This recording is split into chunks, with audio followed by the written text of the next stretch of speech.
I hope you're able to take some time this week to reflect on the steps Jesus took to the cross during this week that we call Holy Week leading up to Resurrection Sunday. For example, today is Holy Wednesday, or sometimes called Spy Wednesday. It's the day we're reminded of when Jesus went down to Bethany and he had a meal with some friends, and a woman interrupted the cultural protocol and the religious piety appropriateness and came in and began sobbing and washing the feet of Jesus with an expensive perfume. Judas Iscariot became indignant. He was the treasurer, so to speak, and he's like, hey, we could have used this money. We could have sold this perfume and used the money for ministry. Jesus reminded him that what she was doing would never be forgotten, because whether she knew it or not, she was preparing him for his own death and burial. But Judas Iscariot didn't care about that. Obviously, Jesus was not living up to what Judas thought the Messiah should be, and whether it was to try to prompt Jesus to be the Messiah he was supposed to be, or for some other less positive of a reason, whatever it was, Judas betrayed Jesus. He sold him out for 30 pieces of silver. And some believe it was Wednesday night that he did that. And so today I want to ask you, I want to reflect on myself.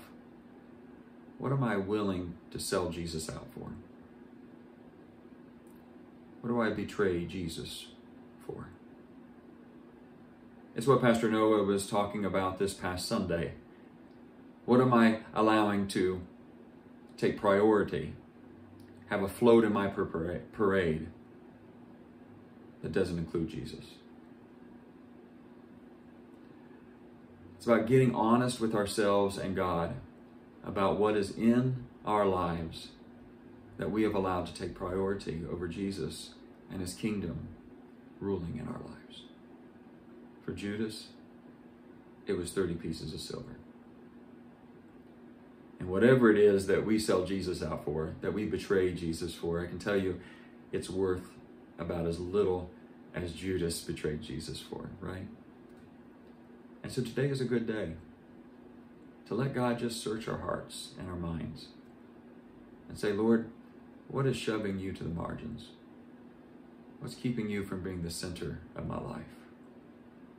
And for those of us who are just willing to take some time and get really honest with God in that way, what we're doing is we're opening ourselves up to the new life and to the full reign of God that is made possible through the resurrection. And so I hope you will consider that. I also hope you'll consider joining us tomorrow night for our Maundy Thursday service, 6 p.m., a free meal, 6:30, the service will begin. And then I hope you will invite a friend to sit with you this Easter Sunday at one of our campuses. Thank you.